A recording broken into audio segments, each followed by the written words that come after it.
2018 WJTS Sports presents the Jasper Wildcats versus the Bedford North Lawrence Stars. This game's brought to you by Carpet Warehouse, DuBois County Tire and Supply, Ubler & Sons, DuBois County Cares, and Mariners Plumbing, Heating, and Air Conditioning. Now let's go down to the court. Welcome to Bedford North Lawrence High School. The game played on Damon Bailey Court. The Jasper Wildcats taking on the Bedford North Lawrence Stars. The Wildcats coming in with this basketball record of 6-15 against the Bedford North Lawrence Stars, standing at 10-10. Hello, everybody. I'm Craig Schneider, along with Jason Stamm and Jeremy Markos on the video. And, well, Jason, 2 nights ago we knock off Vincennes and conference win, rivalry win. But, the Wildcats winning that game by 19 and pretty well, I'm not going to say dominating the ball game, but pretty well in control for the most part. So what are your thoughts on how the Cats played the other night? Well, yeah, you're right. We were in control of the game from the opening tip, basically. It's a building block. Obviously with the season that we're having, any win we can get is huge. So, that was big to get a win. Still need to, fine-tune some things going into next week for the sectional. And to me, as a fan watching the game, I want to see these kids out here playing like their tails on fire and playing hard. If they want to go down to Evansville next week with a chance to win the sectional, that's what it's going to take. Right. So, yeah, it was a basketball game where the Wildcats shot 45% from the field, 4 of 11 from the three-point line, but that was mainly Mooney who hit most of them. He hit 3 out of the 4 that we hit. He was 3 for 4 from the field there. And, yeah, Mooney getting a start again tonight, and he's pretty well kind of taken over that scoring responsibility for the Cats.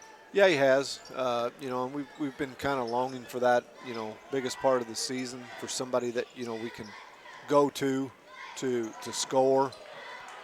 There we kind of forced him into a tough shot, but didn't block out and let him get a rebound and a putback. But like we were talking about Carter, he's kind of asserted himself into that position as a scorer, and the thing with that is too, other teams are going to start to pick up on that, so they're going to make him work a little bit harder and have to earn the points a little bit more than what he's been able to do. There's a travel. So the Wildcats, who actually only had 8 turnovers in that game against Vincennes, commit their first one there. Yeah, I thought the other night at Vincennes, we took care of the basketball fairly well. Obviously with only 8 turnovers, but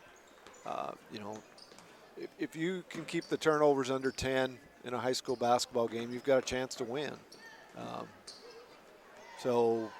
Moving forward, I think that's something that, as a coaching staff, they'll kind of watch and try to monitor that, we have to learn to take care of the basketball. All right, so Bedford with the basketball and a 2-0 lead. That first bucket was scored by Ben Costner on the putback after his first miss. Minute and a half into the basketball game. Feed inside, and the Cats are able to knock it away, but it goes out of bounds, so Bedford will hang on to the basketball. So their starters are Ben Costner, number 11, Cooper Staley's 12, Colton Staggs is 22, Colton Leach is 24, and Jackson Miracle is the big man inside, number 31, stands at 6'5". He might be 6'5", but he doesn't look like he weighs but about 125 pounds either. I guess I should have said tall man inside, right? Yeah. So I think, when we get Foley and Gus in the game, that kid's going to have his hands full because he's going to give up quite a bit of beef to him. Right. All right, so Bedford with the inbounds play now backs it out here. Berger's on number 22, Staggs. Ernie committed that foul that they just called a little bit ago. Day also getting a start again tonight. Carter Mundy and also Jace Goodhue. So drive air, shot up, not good, and a battle for the rebound. Jace comes down, quickly gets it over to Berger. He's going to drive the lane. Now Day has it. 5:50 on the clock, 2-0's our score, Bedford up. Yeah, points were kind of hard to come by in the JV game. And disappointing for the Jasper JV team, losing their only game of the season tonight. Yeah, that's tough. You have and it doesn't diminish anything from their season. Absolutely not. I mean, JV wise, you don't have a tournament at the end of the year. Mm-hmm. The JV season is basically to have players improve and get better throughout the course of the year. Right. There's a nice jump shot by Isaac Day, but that's basically all a JV season is to help the younger kids improve and get to where they're ready to play at the varsity level the next year.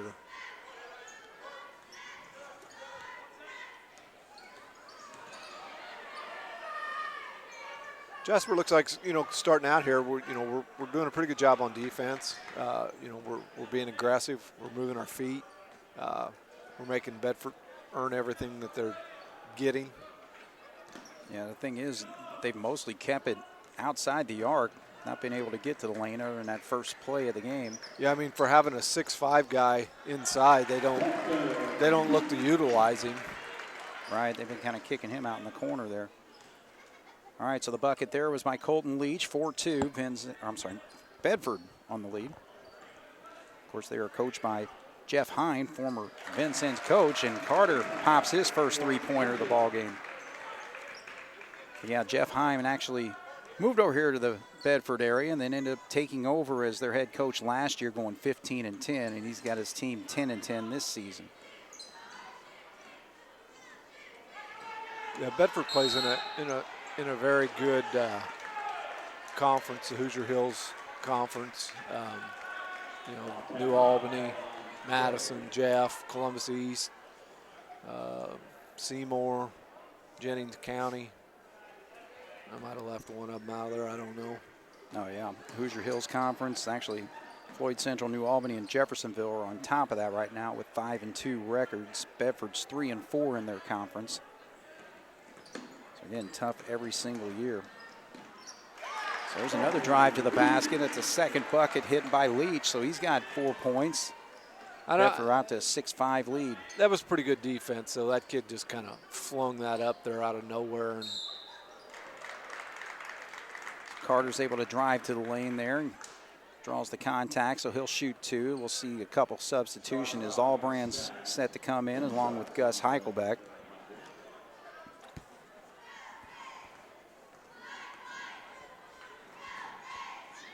Oh, Mundy's looking good on that foul shot as he hits the first one. Actually shoots 85% from the foul line this year. Again, Carter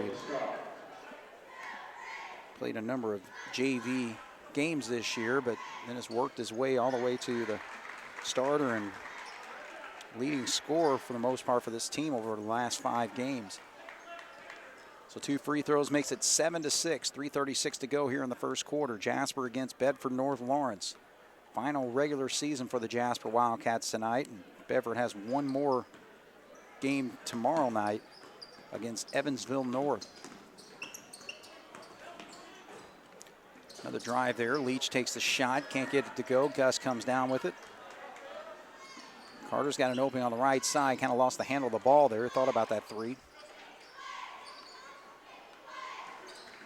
Gus down low. That's the opportunity you're talking about, Jason. Now he has to kick it out, though. I would take advantage of that matchup all night long. They obviously picked him up quickly on the double team, though. So Day dribbles right into the hands of number 3, Pemberton, who's checked into the ball game.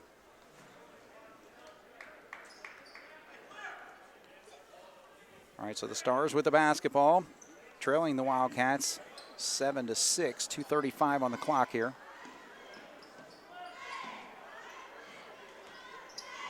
Staggs goes to the floor, and Bedford calls the timeout. So we'll take a break.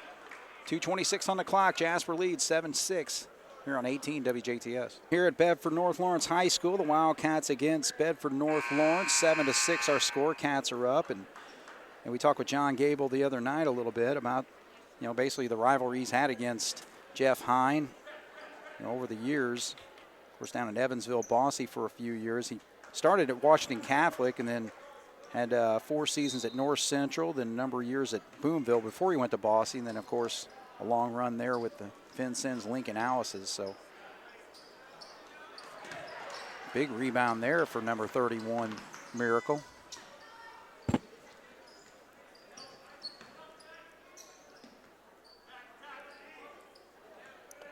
They just kind of run that 4-guard with the big guy inside, doesn't do a lot. He pops up, sets a screen, but the other 4 guards just kind of. End up calling a 5-second call. Yeah, I didn't. We'll take it. All right, so the Wildcats with the basketball. 2 minutes to go here in the first quarter and a 1-point lead.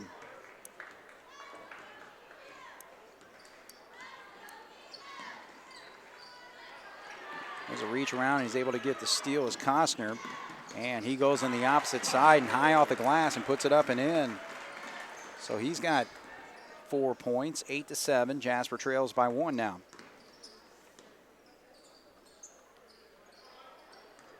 We're a little sloppy with the ball tonight on offense. I think I'm not keeping stats, but I can recall at least 3 turnovers already. We need to do a little bit better job of that. We've got to get it in there to Gus.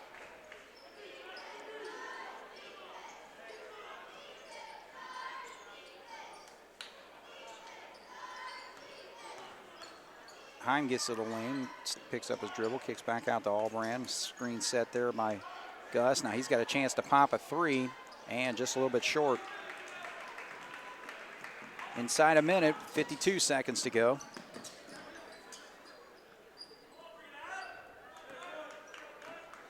All right, so with 45 seconds, we'll see I've just called him Vincennes twice. Bedford. It's Bedford. They're not even the same color. 33 seconds. Cats aggressively after it there. Now Bedford comes up with it. Leach is going to back out with 21 seconds.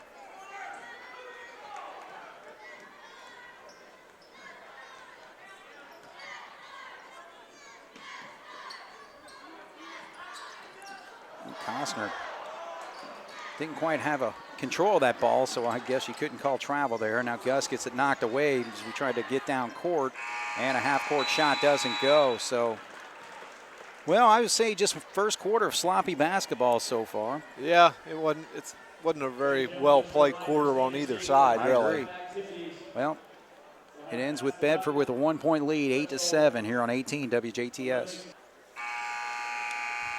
So the Jasper Wildcats come out of the timeout there with Ernie, Berger, Allbrand, Mundi, and Connor Foley is checked in. Bedford stays on the floor with their same men with Costner, Staley, number 31, Miracle. Pemberton still in the ball game, along with Leach, number 24. So Allbrand drives to the lane there, gives it up. And ball gets knocked away, and here come the Stars the other way. 3-point shot on the way, set up well. Staley knocks it down. Again, though, there's another, a turnover led to a fast break transition for Bedford, and they hit a 3 out of it. There's a battle on the floor, and they're going to call the jump ball there as Allbrand had trouble handling the basketball there. So I guess it doesn't technically go as a turnover. Yeah, it does. Does it? Yeah. I guess it does. I would think so, because you lose possession. Right. All right, so 11-7, Bedford with the basketball.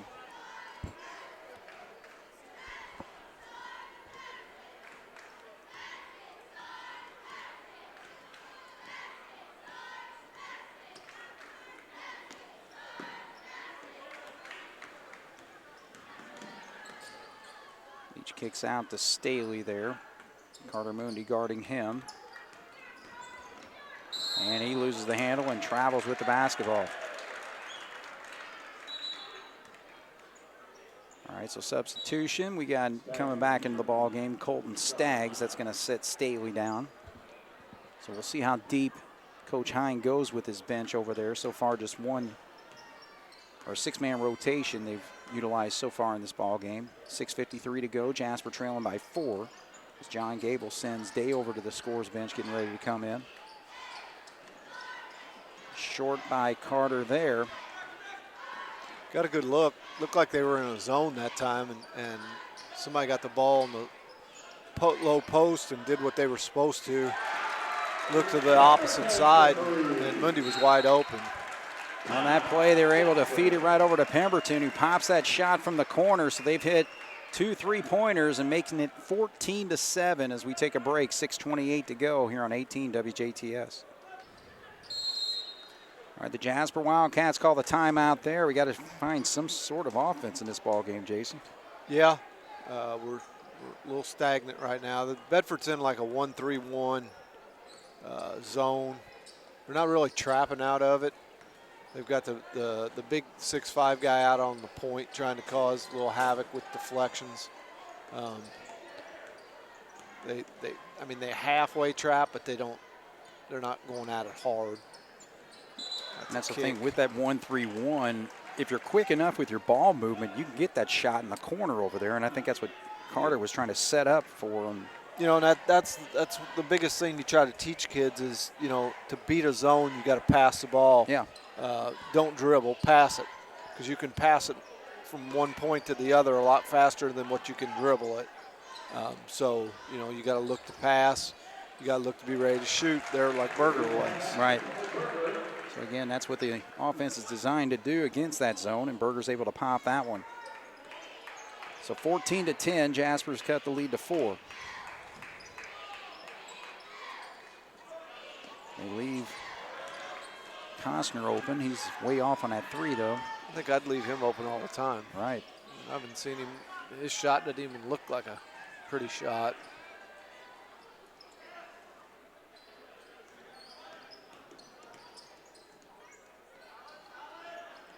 They get it to Foley down the lane. He makes a move. Left-handed shot up and in. A little power move there by Foley. They can't handle those guys inside. They're just physically too strong, too big. But if we don't get them the basketball, then, you know, can't do you're playing right into Bedford's hands. Right. So Costner drives this time, misses. Foley comes down with the board. Cats have a chance to tie it. And it gets knocked away. So here come the Stars our way now. And that ball gets knocked away, but right into the hands of Miracle, but he can't score. It's a little up and down transition going on there. No points coming out either way. Sloppy transition too. Ernie, good job there as a couple shot fakes get the shot up and in. First 2 for Tanner tonight, 14-14. We've tied this basketball game. Jasper on a 7-0 run here. Now Leach, and Foley comes over and he's going to foul and shoot 2. Here comes Gus back into the ball game.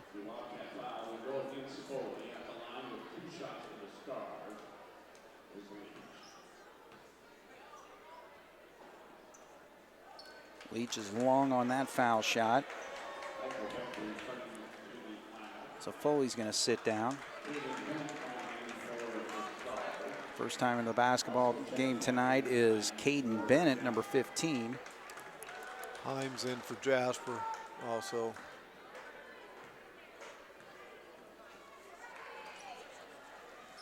And he misses both, so it's a bonus for the Wildcats. Keeps the game tied at 14. It's about the way the JV game was. Yeah.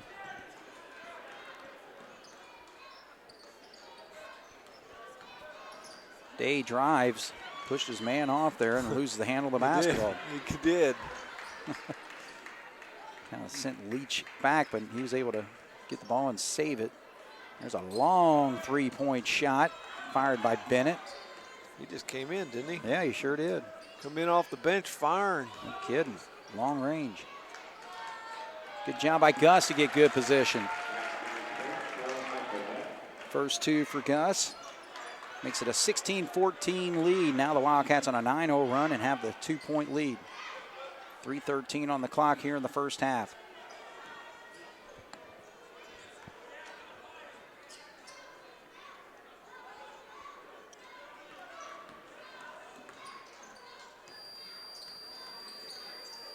Drive to the right there, now kick out. To run this offense the way they do, they're sure not real good ball handlers. Right. I mean, when you run an offense like this, you would think you'd have 5 guys out there that can handle the ball, but they're not too impressive with that part of it. And so there's a handoff and a drive there, and a shot up and in off the glass by Staggs. So he gets in the scoring column and makes it a tie ball game at 16 with 2:26 to go. Gus battling down low. Right there's the lob. Got the lob into it, but he ends up calling for a travel as they basically converge 3 defenders all over him. And that's where he's got to realize, when that happens, that, guys are open somewhere. You just got to find them. Mm-hmm. And for the most part, I think, throughout the course of the year, Gus has done a pretty good job of that. When he feels a double team, he finds somebody, but, you got to be aware of that at all times.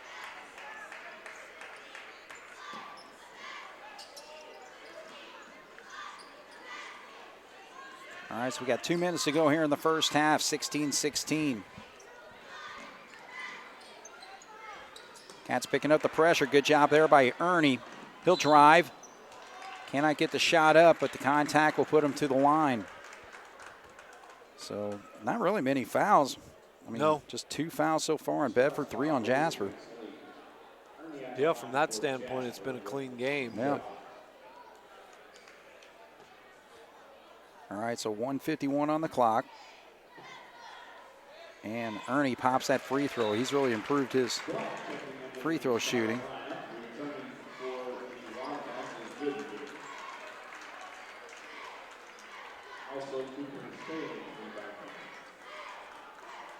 Second foul shot will come.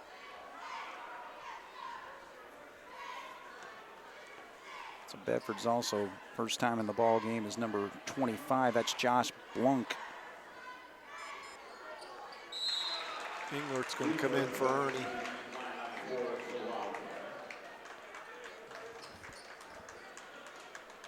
All right, 1:51 on the clock. Jasper with a 2-point lead after the 2 foul shots there by Tanner Ernie as Leach slowly brings it across there and Carter Mooney waiting for him.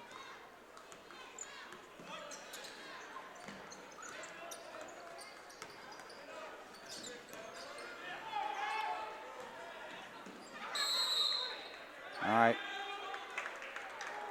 I think that was a foul called by the fans there because they were seeing that battle going on between number 12, Staley, and Englert. So Englert gets his first personal foul.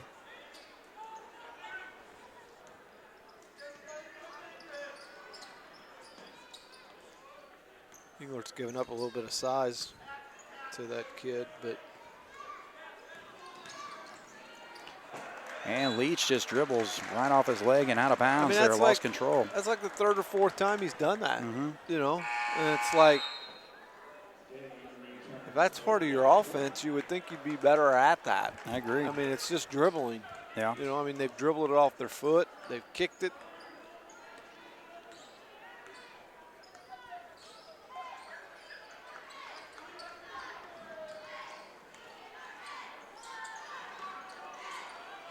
All right, so Carter Mooney with the basketball with 1:05 on the clock, and we got a whistle. I'm going to call a hold down low here. 25. So that's going to go on Blunk. So Blunk, 6'3", and he's going to sit down, so they bring Miracle back in.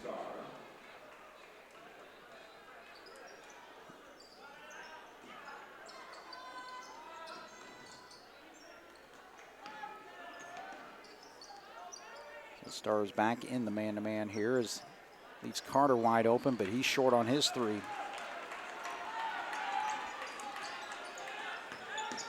Leach kicks out. There's a 3-pointer by Costner, and he pops it this time.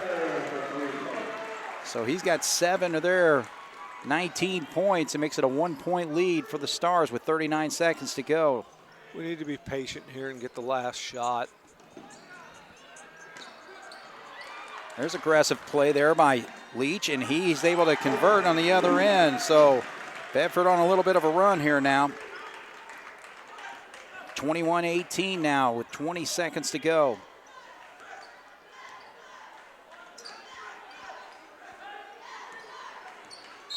Mundi draws the contact there, so that's going to go on Costner.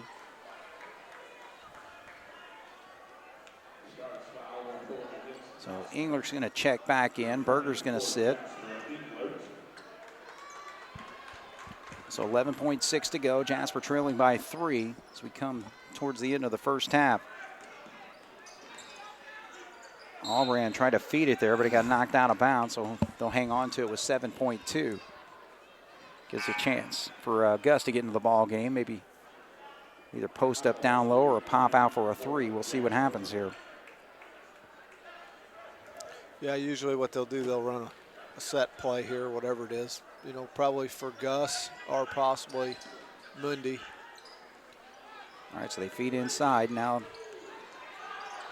dribble around there, and Day loses the handle. Bedford has it. They got a chance for a half-court shot and heave it up here, and it doesn't happen. So 21-18, Jasper down, and you mentioned, you know, the JV game was kind of similar, and so it's just one of those nights where I think neither team really it's playing good basketball. It's just one of those blah nights, you know. It's Thursday night basketball.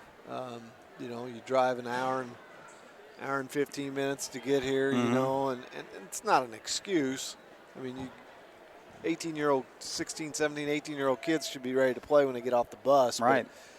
But, you know, there's just a lot of things that add up, in my opinion, tonight. You know, Thursday night, not many fans, you know, just all that stuff. But those are all excuses, and there's no room for excuses in high school sports. Right. So, you know, I mean, we got to go in here at halftime, and we got to make some adjustments. You know, I thought we come out early in the game, doing a good job playing aggressive defense, but then I thought we kind of backed off of it a little bit and weren't playing with the enthusiasm that we need to. Right. It's, you know, we keep talking about it, you know, enthusiasm and that type of thing it's not something you can turn on and off. Right. You know, you got to get off the bus with it, and you have to show up in warm-ups. You have to, you know, and you know you're getting to the point of the season that you know, obviously it's win or go home here next week. The next game you play, that's the way it's going to be. Exactly. So if you can't, you know, have that kind of enthusiasm and that kind of desire to get out there and get after it, then you're going to have a short tournament run. Yeah, that's the thing. You know, again, Cats right there had a run where they scored 9 points and took a 16-14 lead after falling behind 14-7. But since then it's basically a 7-2 run by by Bedford. It's been a lot of that tonight. It's been, you know, a game of runs. Yeah. You know, they went on a run, got a nice lead. We went on a run, tied it up, got the lead. They went back on a run, and you know it's the way it's been. And it's hard to, it's really hard to even think that when the score's 21-18, because you think how you can't go on too many runs because you ain't scored too many points. I know, but that's true. Almost all the points, that's the way it's been. Right. You know, so far. All right, well, we'll take a halftime break here. 21-18 is our score. Jasper trails here on 18 WJTS. All right, we're in halftime here. The Wildcats trailing 21-18 against the Bedford North Lawrence Stars. And take a look at the scoring. First for the Stars, they are led by Ben Costner with 7 points, 6 points for Colton Leach, 3 points for Cooper Staley. Staggs hit a bucket, and also 3 points off the bench for Pemberton. For the Wildcats, 6 players have scored in this basketball game. Day's got a bucket, 4 points for Ernie, 5 points for Mundi, 3 points for Berger, and Foley and Heichelbeck both have a bucket off the bench. So when you only score 18 points and a half, you got to find some offense somewhere, don't you? Yeah, it's pretty balanced the way it sounds. Just not many of them. Yeah. You know, obviously I think, you know, the turnovers, we need to cut that down in the second half. I don't know what we had, but it's too many. Play with a little more intensity. You know, play like this is your last regular season half. Absolutely. You know, you got nothing. There's no reason to hold anything back. Get after it. Right. Take care of the basketball. Do the things you need to do to win this game. I mean, it's obviously right there in reach. So it's just going to come down to who wants to execute and do what they need to do to win the game.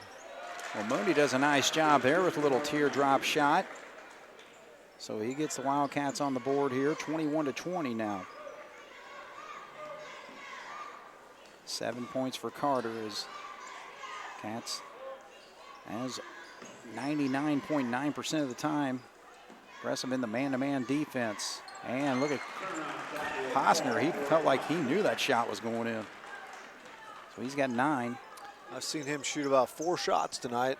None of them have been nice-looking shots. I think that's the first one he's made, but. Feed inside now.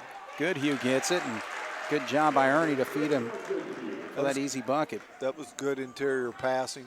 You know, a lot of unselfish play.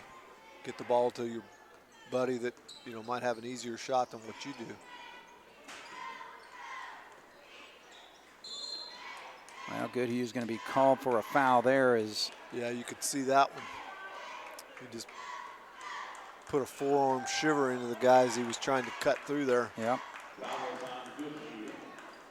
All right, so we'll see how they call it here in the second half. Only 5 total fouls were called in that first half.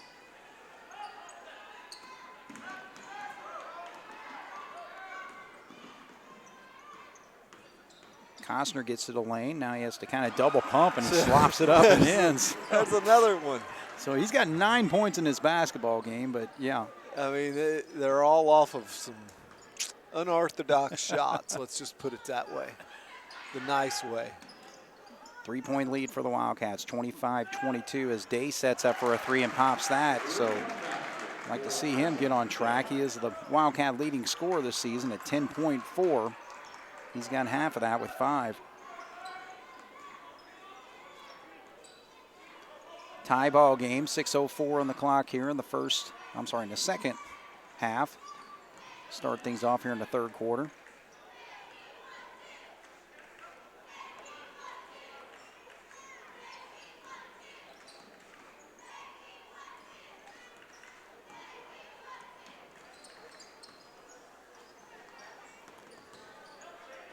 Tell you one thing, Costner's constantly looking for the scoring opportunities. Yeah, he does. He's a good-looking kid. I mean, you know, he's got some size to him, a little muscle to him. Right. But he just doesn't look like he's a lot of finesse to him, or you know. Well, Leach does a nice job there. He missed the shot on the spin move, but was able to tip it back up and in. So Leach has got 8 points for Bedford.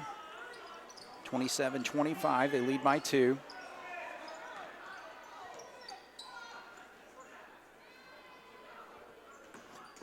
Day drives, stops.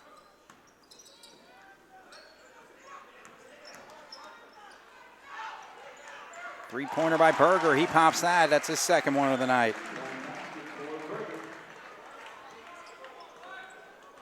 Cats with a 1-point lead now with 4:43 to go here, 28-27.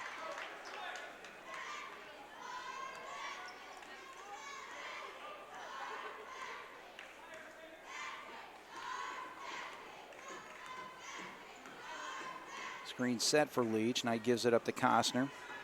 He's going to make a spin move. Now he drops it off, and Miracle can't get the first one up, but he gets the second, so that's twice. That was a nice pass. You know, he made a nice spin move, kept his head up, and saw the open guy. All right, so Mooney's going to go to the line to shoot 2 after missing that shot there and getting fouled. So 29-28, 4:12 on the clock here, third quarter. Mooney will step up. He's got 7 points in the ball game.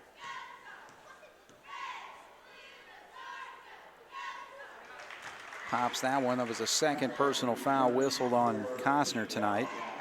So both teams with one team foul so far.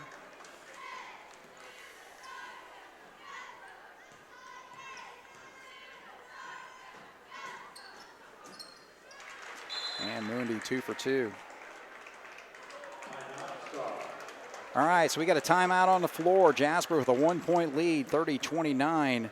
4:12 to go here in the third on 18 WJTS. Bedford with the basketball to start, or after the timeout there, trailing by 1. Pemberton in the ball game for Bedford. I was sitting here thinking, at that break, there's some pretty good-looking young talent out there. I mean, sophomores with Mundy for Jasper, and Bedford's got 2 of them, 2 of their own out there that are sophomores. Berger will drive, and he gets hammered by Costner. That's going to be his 3rd personal foul, and Berger's able to put that shot up and in. Give the Wildcats a 3-point lead now.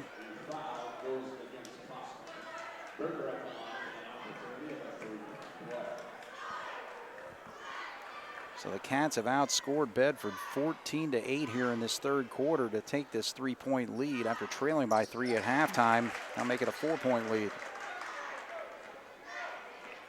So Berger with 9 points now. He's playing well tonight, shooting the ball well. Oh my. Costner doesn't hesitate. Like I said, I'd let him shoot that. Good job by Ernie to handle that high pass, but can't get the shot up and in. So there goes Leach, and they're going to call a block here on Mundy. It's probably the right call, but there's that same kid trying to dribble. He spends more time on the floor as a mop than he does on his feet, I think. Yeah. But so Isaac Heim is checked in. 4-point lead for the Wildcats with 3:15 to go here in the third quarter as they inbound there, and contact that's going to go on Heim as Staley gets hammered. Heim's got about 100 pounds on him, I think. Yep. Kind of breathed on him and he fell over. Just about. All right, so 3 fouls on the Wildcats, 2 on Bedford. Ooh, good job there by Berger to knock that ball away, and they say it went off. Staggs, number 22. Oh, I think they called a foul on him. Wow, okay. So that is going to be a foul. So good aggressive defense there by Berger. As Albrand's going to check in, Tanner's going to sit. 4-point lead for the Cats here. This is going to be a big possession here to try to extend that a little bit more. Heim gets good position down low, but it gets blocked. Yeah, Bedford went into that 1-3-1 half-court defense that time. Didn't really catch us off guard. I mean, we had the play set up or the. Oh. Miracle cannot hit that shot as he was fed on the baseline there. Here comes Albrand. Now Gus gets position, shot up and in. 4 points for Gus now. Cats with a 6-point lead, 35-29. 6-point lead is a huge lead in this game. Right. When you only scored 35, points don't come quickly and in bunches.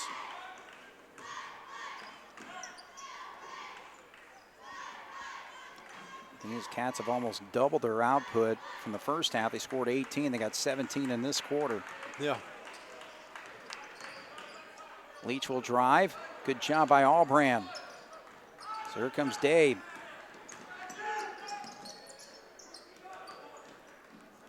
Gus finds Heim. Good shot fake there. Gets it up, but cannot complete it. Day, though, comes up with the steal, and now we're going to have a reach here on Leach.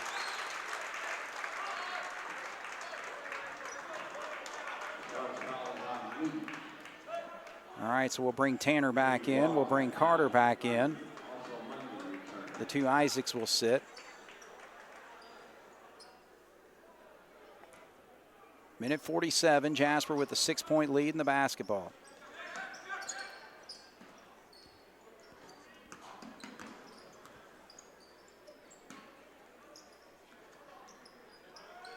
Screen set for Allbrand.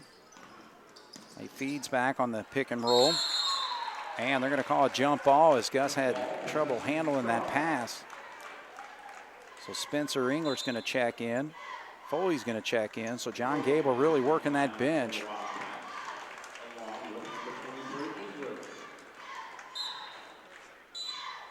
You know, one thing that'd be interesting to see this year is the amount of minutes that everybody's played, because he's, you know, used 12, 13, well, probably 10 to 11 guys every game. Oh, yeah.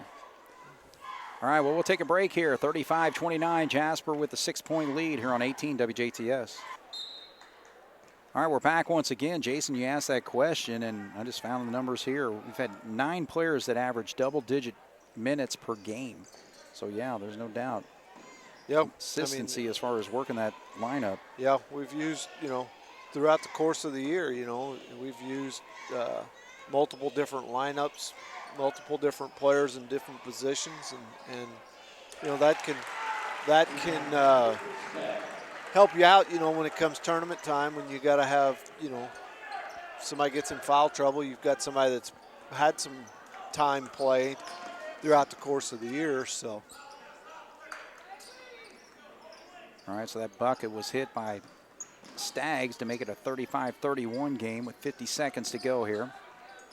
Allbrand sees an opening, can't get it to go. Foley can't get the rebound, but now there's a battle, and Bedford player fell out of bounds. That's number 3, Pemberton, on the floor there.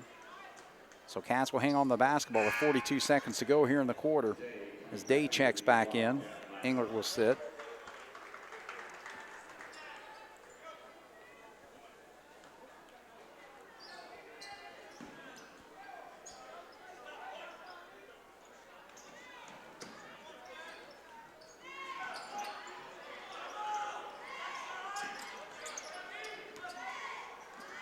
All right, so we're down to 29 seconds. Cats running their offense. I'm sure if the scoring opportunity's there, they'll take it. And now Allbrand backs up. Leach all over him. Somebody's got to make a move, and Ernie, he finds an opening, layup and in.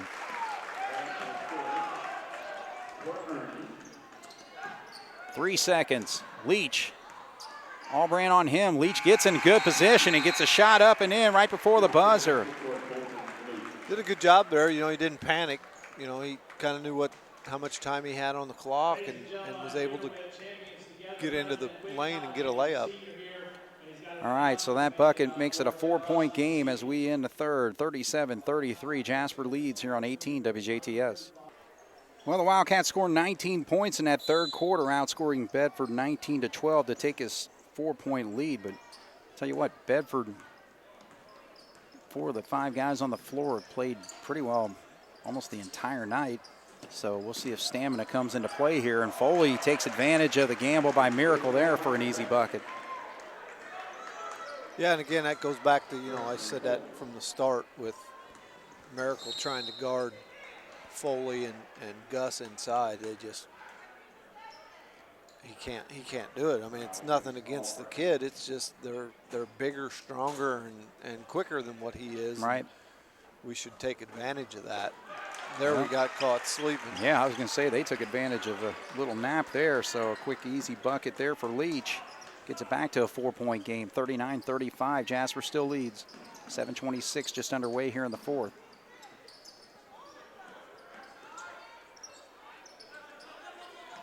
Screen set there. Day's going to drive, and they're going to call that a illegal screen. Yeah, moving screen on Foley. So that gives the basketball back to Bedford, and another foul on the Wildcats. It's up to 5 now. Second one on Foley.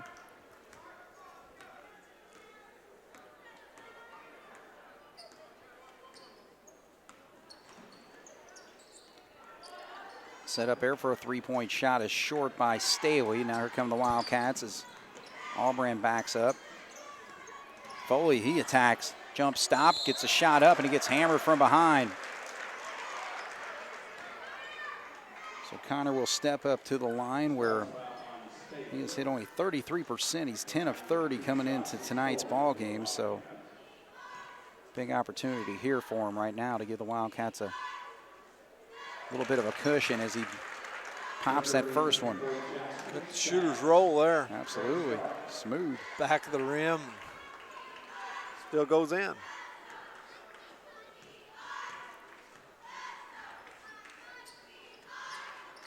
And misses the second one. Kind of hit the cable there.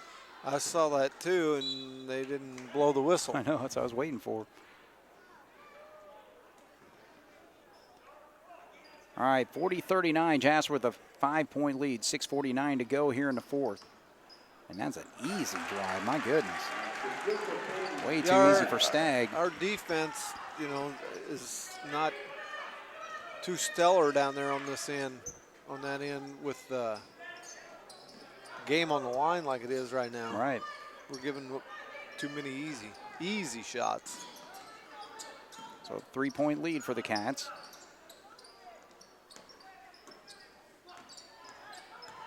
Carter drives, kicks, gets it back at the top of the key. High arching shot does not go. His three-pointers have not fallen much tonight. He hit one in the first quarter, but hasn't hit one since. So the Stars will have the basketball here with 6:11 to go, trailing by 3.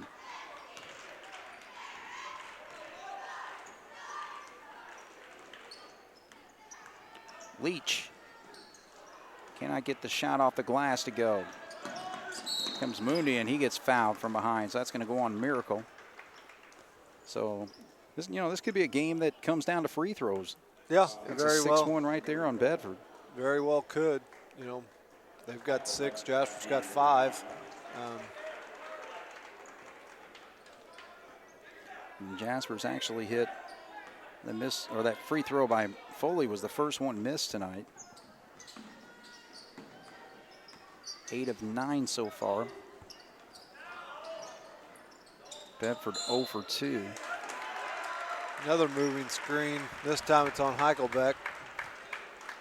You know, a lot of times that guy that's setting that screen gets called for the foul, but a lot of times it's not necessarily his fault. It's the guy that he's setting the screen for doesn't wait for him to get there to set the screen so he can get his feet set. Right. The guy that's getting the screen set for him takes off, and then they end up getting a moving screen call on him. Leach this time gets to the lane off a feed, and he's able to get another bucket up and in. So he's got a good second half going as he's got 8 points and makes it a 1-point game. So John Gable's got to get his team straightened out. 5:26 to go. The lead is only 1 here on 18 WJTS. All right, we got a tight one here on a Thursday night in Bedford, Indiana. The Jasper Wildcats with a 1-point lead. 5:23 to go here in this fourth. Gus down low. There you go. He makes a move, and Miracle fouls him from behind, so he's got a chance to even extend it further. You know, and there it was. You know, we set a play up at or at the timeout. Came out with the intent to get the ball into Gus, and we did, and we scored. All right, so Gus is going to have a 3-point opportunity, but that is the 7th foul on Bedford, but he misses the free throw. The Cats had hit 7 straight free throws in the first half, or in the first 3 quarters, actually, but just 1 of 3 here in the fourth quarter. Well, he doesn't hesitate. So Staggs has done that a couple times. This time it's a 3-pointer. Just leave him alone. He's going to pop it. So that ties the ball game at 42.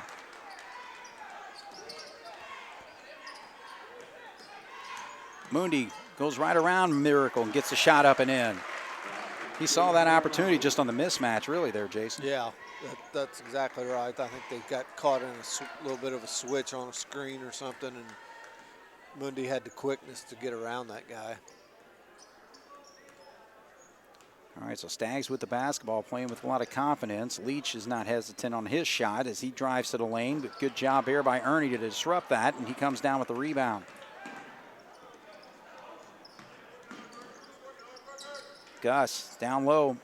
That's Costner back in the ball game. Gus making a move. No call, though. Costner, he drives down, tries to feed Miracle, but Tanner comes up with it. No, we don't need to do anything crazy here. Day drives, and there's Berger for an easy bucket. So the Cats getting the opportunities now.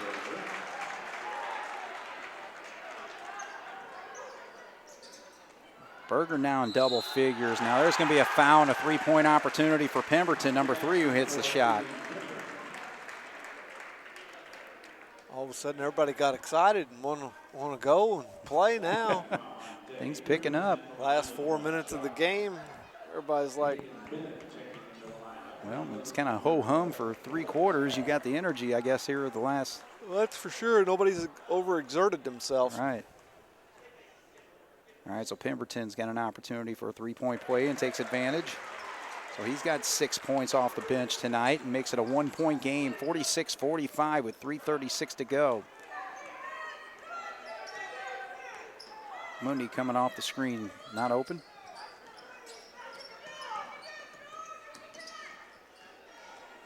Staggs on Mundy. Day against Leach, gets the ball knocked away, and this time we're gonna have a whistle, so we'll shoot 1 in bonus here.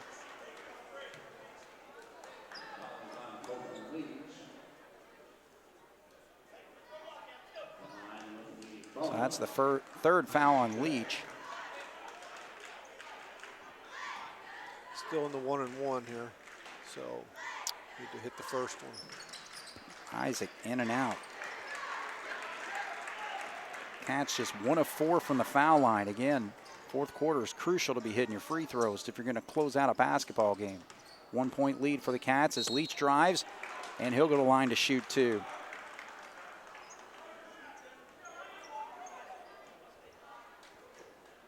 So like we said, it could come down to free throws, Jason. Both teams with 8 fouls right now. Yeah, there's no doubt. I mean, both teams are aggressive. They're going to the basket, so they're going to pick up, fouls on the opponent. And when you get that opportunity to go to the line, you got to be able to convert them. So Leach gets the second roll, so he leads all scorers with 16 points in this basketball game. Now Bedford with a 1-point lead with 3 minutes to go here, 47-46.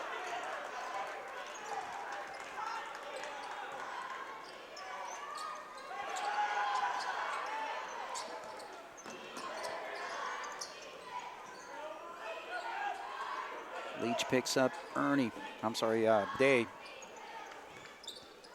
And Costner knocks it away as they try to feed it into Gus. So Bedford with the basketball and a 1-point lead. We've got to have a little better entry pass there. When the guy's on the wing trying to make that pass to the post, you got to see where the defense is and throw it to the opposite side there. We kind of threw it to the low side, right to where the defense was. Oh. All right, so Pemberton gets fouled on that play, so that's going to send him to the line to shoot 2. That's a tough call on Gus. He's there, he's taller. He's standing there with his hands straight up, but you're on the road. You're not going to – that call's going to go against you more times than not. Right. But the biggest problem with that play is letting that guy have the ability to get that deep. Well, he's 1 of 2 on that trip. 2-point lead for Bedford. And John Gable calls the timeout here. So we'll take a break. When we come back, a little over 2 minutes to go, and it's a 2-point game. Jasper trailing here on 18 WJTS. All right, big possession here for the Wildcats, trailing by 2. It's been a tight basketball game all night. The largest lead is Bedford up by 7 at one point. Cats had a 6-point lead. Ernie drives, and he gets the shot to drop. 8 points for Ernie tonight. Ties the basketball game at 48. Leach slowly brings it across with 1:51 to go.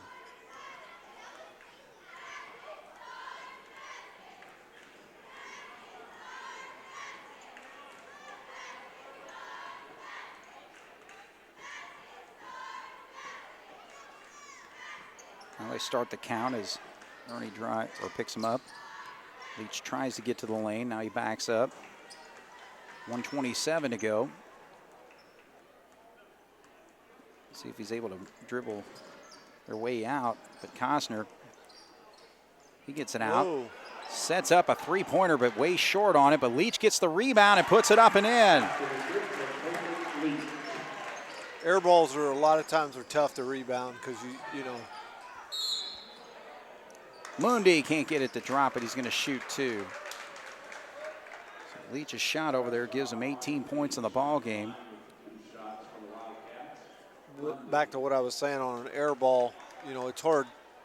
You're expecting the ball to hit the rim and bounce off, you know, for a rebound, and as you're blocking out, it's tough. Right. But all right, so big free throw there for Mundi to make it a 1-point game.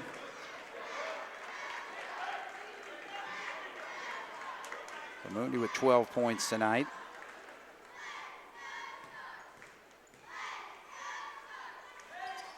And two huge free throws.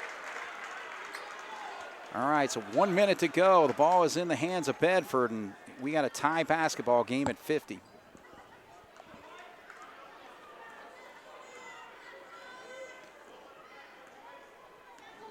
We'll see what Jeff Hine decides to do here. In this situation, work it down to a certain point and maybe call a timeout and set up a play, or do you just continue through your offense? yeah, it'll be interesting. I mean, it's obviously, you know, whatever you feel confident in and with your team. I mean, with it being tied, you know, if you were down, it'd be a little bit different. There's your answer. Yeah, there it is. But yeah, I mean, it's just a different mentality of what you want to do in that situation. Yeah, if you're confident in your offense, you know, you continue on, but you know. Right, and the thing too is the risk you take now. You call this timeout, you go in that huddle and you come out with a set play.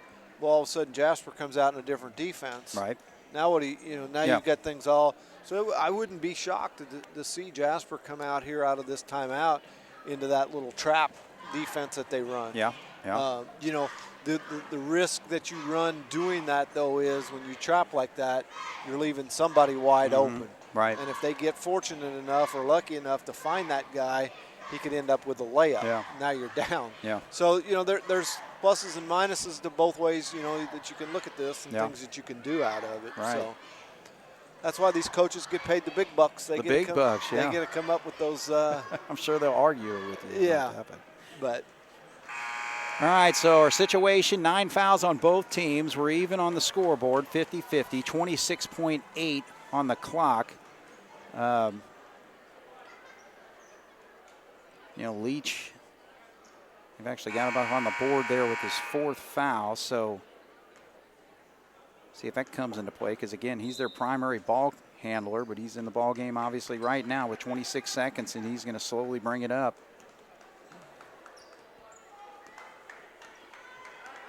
I was going to say, let him go 10 seconds back here. Now he's got it across with 14 seconds. You don't want to foul if you're Jasper, though. That's the key to this whole thing is don't foul. Leach gets to the lane, shot up. Ernie battles for the rebound. And Jasper basketball with 1.3 to go. So a good job there by Tanner.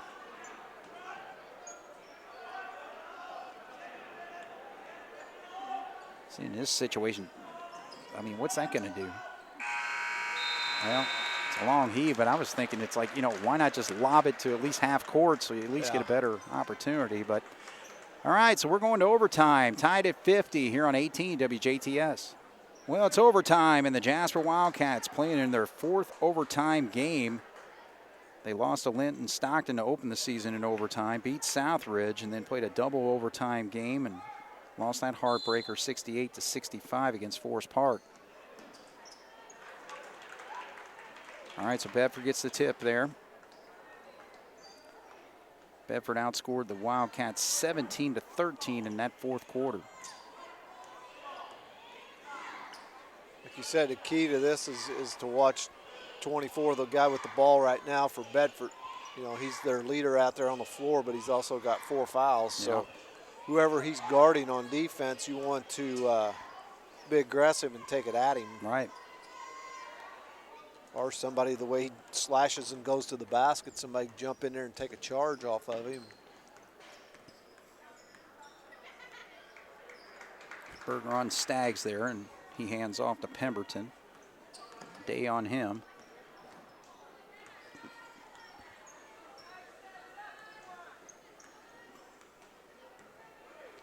It's one of those situations, okay, as he drives there, but it's a situation like, you know, you want to be patient on offense, but you also kind of got to be patient on defense too. You know, not to get too. You got to be disciplined. Yeah, disciplined, and do what you do best. Play straight up man-to-man defense. Oh man, you want to talk about some ice in the veins? That's Stagg popping a 3-pointer there. Just even take that shot. He's a sophomore, and he's taken a couple of those. Well, I mean, he's got 2 or 3 threes, doesn't he? Yep, he's hit a couple of them. Yeah. All right, so Foley gets it down low, and he gets fouled. Thing is, you got to hit the free throws at this point. Yes, sir.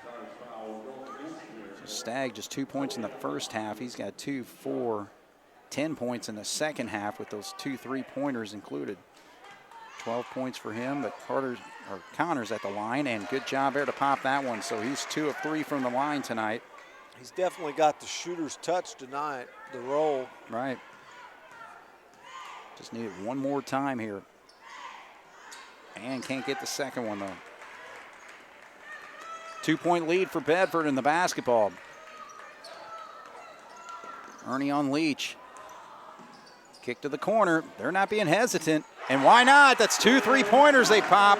Costner this time. That's the one I've said all night to let shoot, and now he burns me. Starting to burn us. All right, so John Gable has got to figure something out here. We only got 2 minutes to go here in this overtime period, and then we're trailing by 5 here on 18 WJTS. All right, this is a must-have possession here for the Wildcats.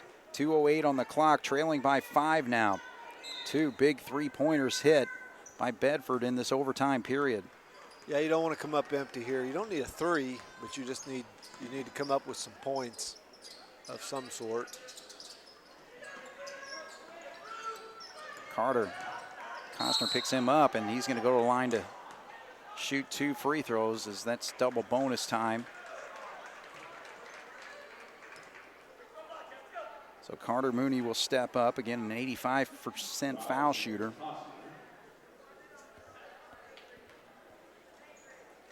And he is 6 for 6 tonight.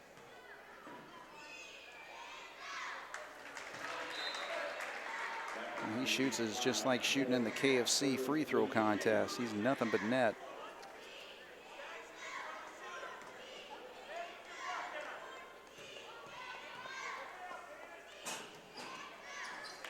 Two big free throws. 56-53, 154 on the clock here.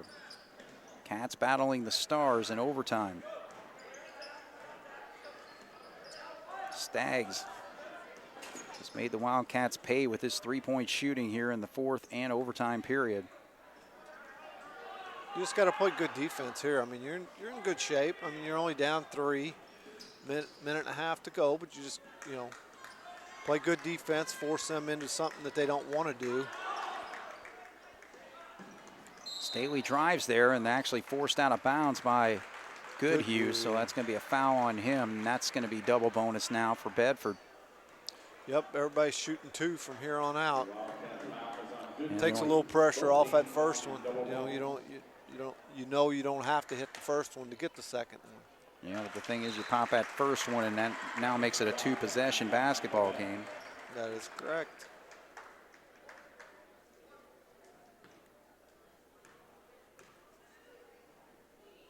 So Staggs misses the second one, though. So here comes Day. 1:20 on the clock. Jasper down by 4. Ooh, Day drives to the lane, but can't get it to go. Good job by Gus. Get that shot up. And he gets it to drop, so 1:08 on the clock. 2-point basketball game. Cats pick up the pressure here. Leach drives. And that's going to be a foul here called on Ernie, I assume. I would think that was who they were going to get. Yep. Okay, so the situation for them, now Leach missed his first 2 free throws, and then he hit 2 in the fourth quarter there, so he's 2 of 4. And looked good on that one. So still a 1-possession game at 3 right now. If he hits the second one, we're talking 4 points. And again, you got misses. I was going to say, you got plenty of time. You don't have to go for a 3. 58-55. Thing is, they're not going to hit the free throws. Just score and foul if you need to. Yeah.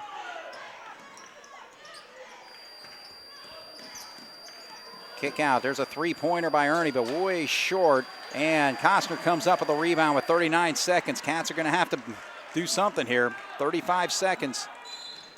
And Pemberton's able to split, but he draws the contact. 33.3 on the clock and a 3-point lead for the Stars.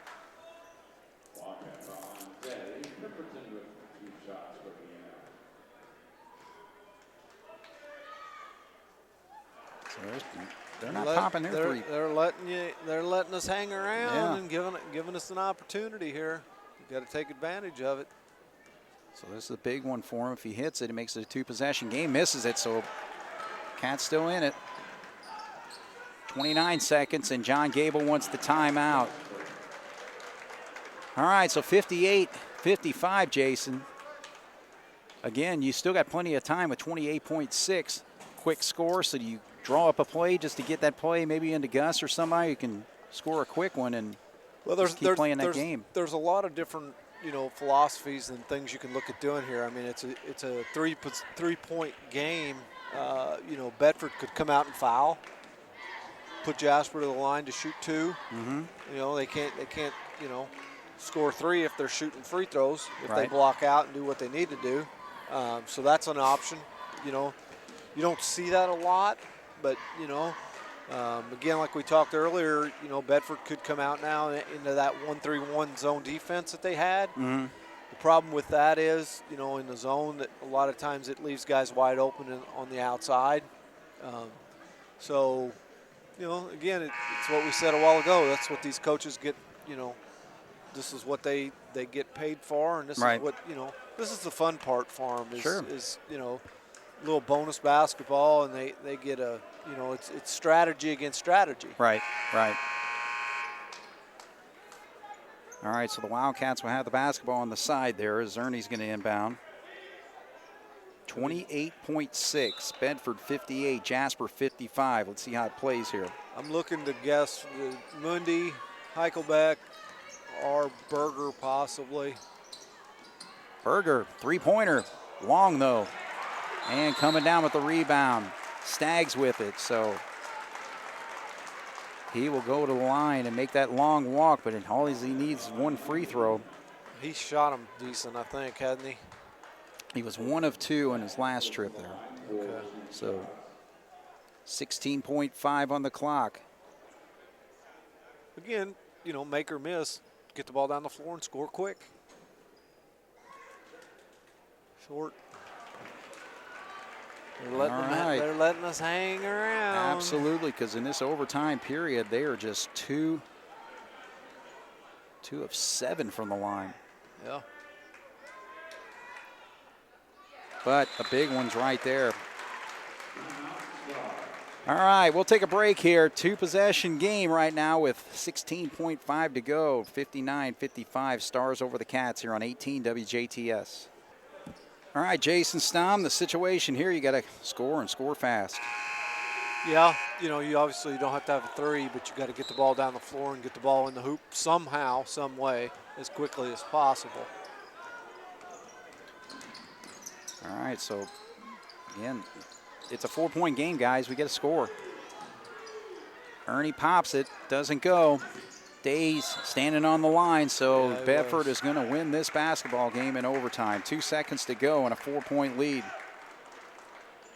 Yeah, I just thought in a situation like that, you just got to drive to the lane immediately. And yeah, Bedford did a pretty good job with defense, but right. I agree with you. I mean, you got to get to the hole. Right. Just go straight to the basket. If they foul you, they foul you. But not necessarily the way you battled all night. Not the way you wanted to end the game, obviously. Right. Losing. But hopefully that they can take some things away from this tonight. Work on them next few days. Today's Thursday, so you got Friday, Saturday, Monday to practice. And, you come back out Tuesday night down at Evansville North with an opportunity to win a sectional, or start on that trail. Again, you just have to try as coaches now. At this stage in the season, you have to try to take away the positives. You can point out some of the negatives, but you don't want to keep harping on them. You need to move on. Try to talk positives. Try to reinforce them. Build them up. So we'll just have to see how things play out and go from there. Obviously, we talked on the way up here. This is our last hurrah of the season. Yeah. We're not going to be able to do the sectional this year. So it's been fun. It's been a lot of fun. Absolutely. And in all honesty, we end up 6-16 in the regular season. Right.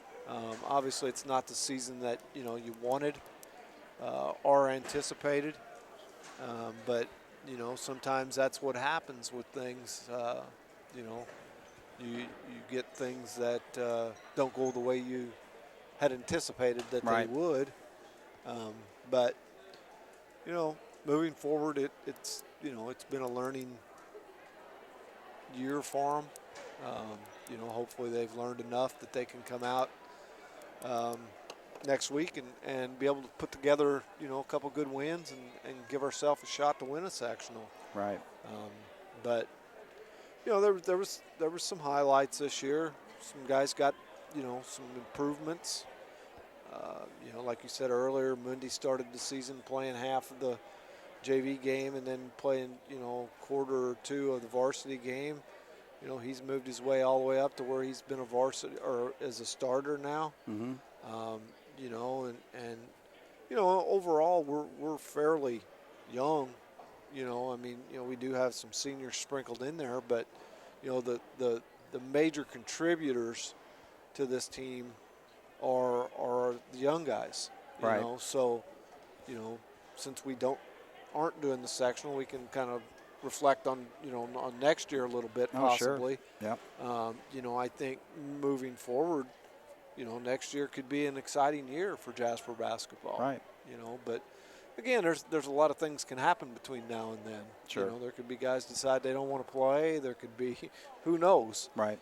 But if things keep going and pan out the way they look like they will, we could have a very competitive team next year. We were young this year. You look at our JV team, and they went 19-1 on the season. There's potential. Freshman team went undefeated too. There's potentially some help coming there, So, that part of it, the future, isn't the cupboard isn't bare. Right.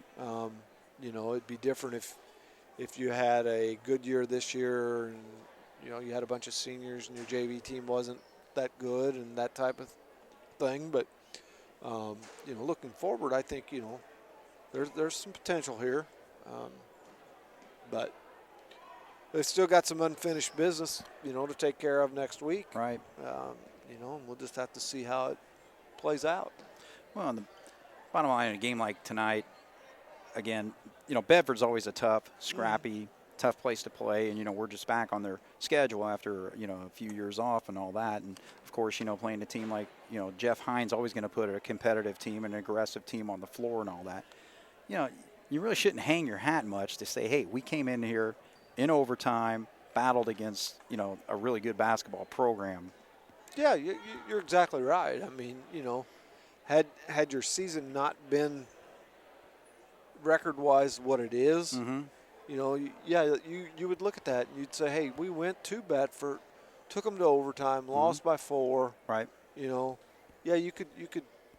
It wouldn't be as bad, but when you're sitting there at 6-15, and and then it's like, just another. and it's just another another loss, and it's deja vu to the other overtime games that we had that we lost, but overtime games are different animals. They're it comes out and it comes down to who can execute in that short amount of time and who hits free throws. Right. If they hit all their free throws that they shot in the overtime period, they beat us by 10 probably. Yeah. I mean they left us hang around. They kept us in the game by not hitting them. Right. Well, Jason, I want to just commend you for being here tonight. I know you're going through a tough situation with family and all that, and you do a fantastic job calling ball games and all that.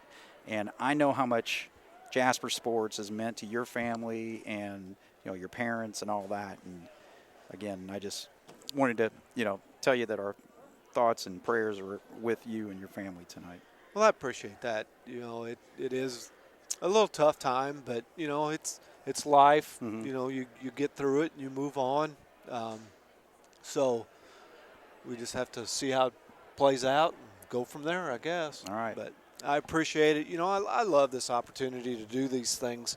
I don't claim to be very good at it, but I have fun doing it. That's all that matters. And none of us are good at it. And so I accept that opportunity to do that and have fun with it, and it's fun to sit back and it was a lot different this year doing it without having a son out there playing. Sure. Because I'll be honest, you could relax a little bit more because you weren't like getting aggravated at your son or at kids that I coached a lot of, not just my son, but I coached a lot of those kids. In that age group last year, and you sit there and you get aggravated at them because you're like, better than that, and you feel like you're still coaching. Yeah, exactly. So I mean, from that standpoint, it was a lot easier this year. So, but yeah, I enjoy it, and like you said, it has been tough this week a little bit, but it is what it is, and it's like I said, it's life in general, and you got to move on. Right. Doesn't make it easier, but it is. No, it never does. All right. Well, hey, we'll take a break here, and we got Coach Bagley who's going to talk with us here in just a moment. So Jasper follows 59-55 here on 18 WJTS.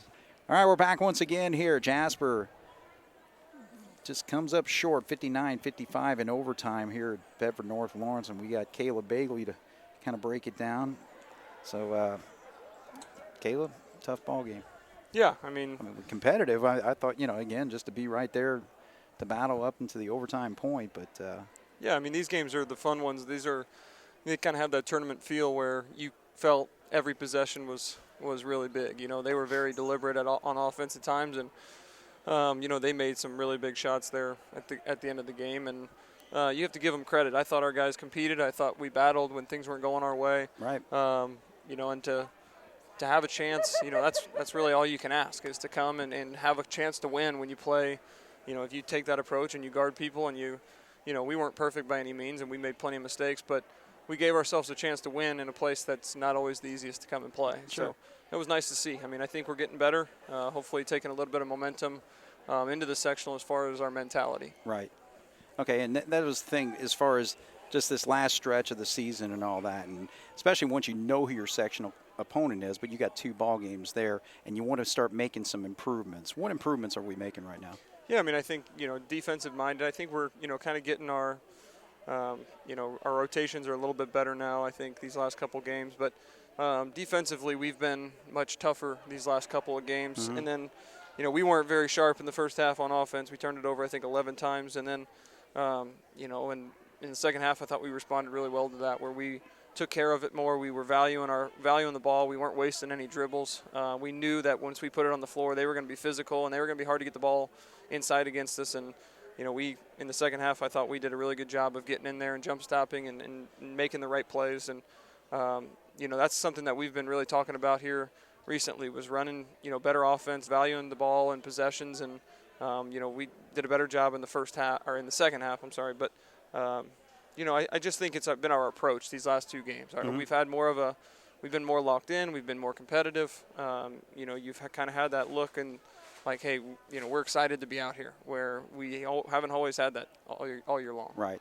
And that's the thing. I mean, to cheer for a basketball team, you want to see effort every single night, and I think we've seen that over the last couple nights. Yeah, absolutely. I mean, you want to win every time you go out on the floor, but people will come watch teams that compete and teams that guard and teams that play together with have good teammates, and that's just kind of what we haven't always been that way this year. And you can make excuses about people not being in the stands, and it definitely changes things, but that's got to be our approach every single night. Is just come out, and we got to be just really, really tough to play against. Teams should just have a tough time to score on us, and if they do score, and then they earned it. You got to make sure that they're earning it, and we did a better job of that tonight. They made some tough shots. Yeah, they did. And, that was the thing. And just those three-pointers, just getting those open opportunities. I thought the defense was right there. It's just a flash in the moment. And, a kid had some guts to take some of those shots. Yeah, they had one of their guards, I don't know if it was number 22, but 22. he hit some big threes for him. Right. And that's just one of those things where you tip your hat to a kid like that. I mean, he stepped up and knocked him in, but their point guard's really solid. He really makes things difficult, but they stepped up there in the overtime, and I think 22 hit one, and then 11 hit one in the corner. And those are things that you kind of, the way 24 was playing, you kind of say, you got to kind of make somebody else beat us, and they stepped up and they made shots. Right. Well, I tell you what, you had a fantastic JV season, so I want you to just get an opportunity just to reflect on how well that went. Yeah, I mean, it was a disappointing end tonight to a really good year. Mm-hmm. I mean, I told our guys after we got beat by 3, and just told them after the game, there's no shame in losing to Bedford, because I thought we competed day after day. It's not they get beat up in practice pretty good. You could tell that these last couple of weeks, you could just tell that we were tired.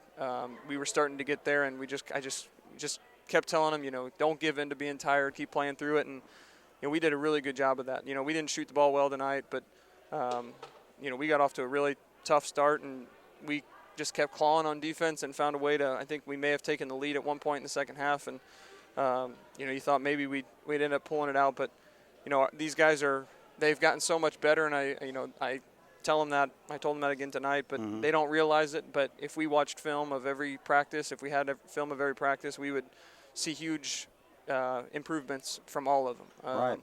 Just a really good group of guys that they enjoy being around each other. They play well together. They compete, and we keep telling them, you guys as sophomores, and you have the chance to continue to make improvements, and it may not be next year, but it could be here in 2 years where these guys have their chance in roles that, trying to build that foundation to compete for sectional titles and maybe even more than that. But just really, I coached them last year as freshmen, and just, I enjoyed coaching them so much this year. They just, even when they kind of drive you crazy, you still, look at them and they still fight, they still compete, and it was a lot of fun to watch them get better.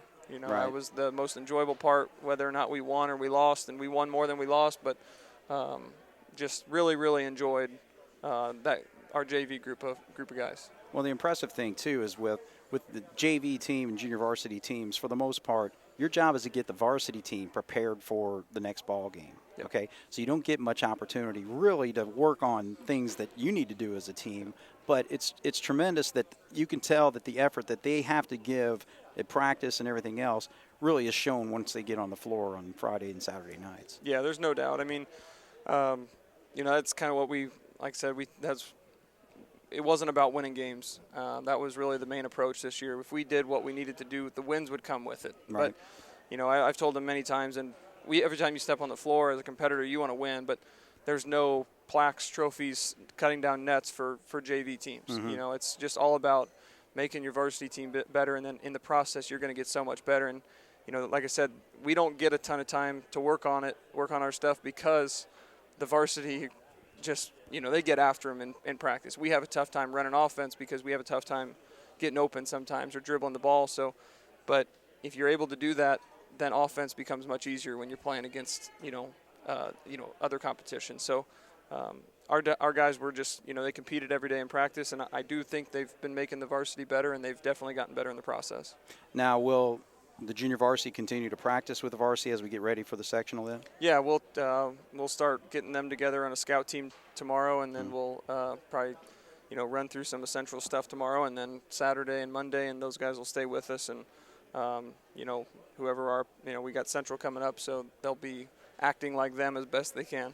All right. Well, hey, do your best effort to get us ready for that Tuesday night game. We will do our best. All right. Well, we appreciate it. All right. Thank you. Caleb Bagley, ladies and gentlemen, outstanding season with the junior varsity team, and, of course, his contributions to help this varsity team as well. So the Jasper Wildcats finished the regular season with a 6-16 record, and they fall tonight to the Bedford North Lawrence Stars 59-55. So Bedford, actually one game remaining for them before they play Seymour in the sectional next week. They'll play Evansville North tomorrow night. And the Cats, of course, will open up sectional play, actually playing the second game, just to kind of give you a heads up on what's going on there. And the situation, if you're curious about what they're going to allow as far as the fans, both teams get 150 tickets. And from our understanding is that once your game is done, you need to leave the gym. So the first game is going to be Castle and North.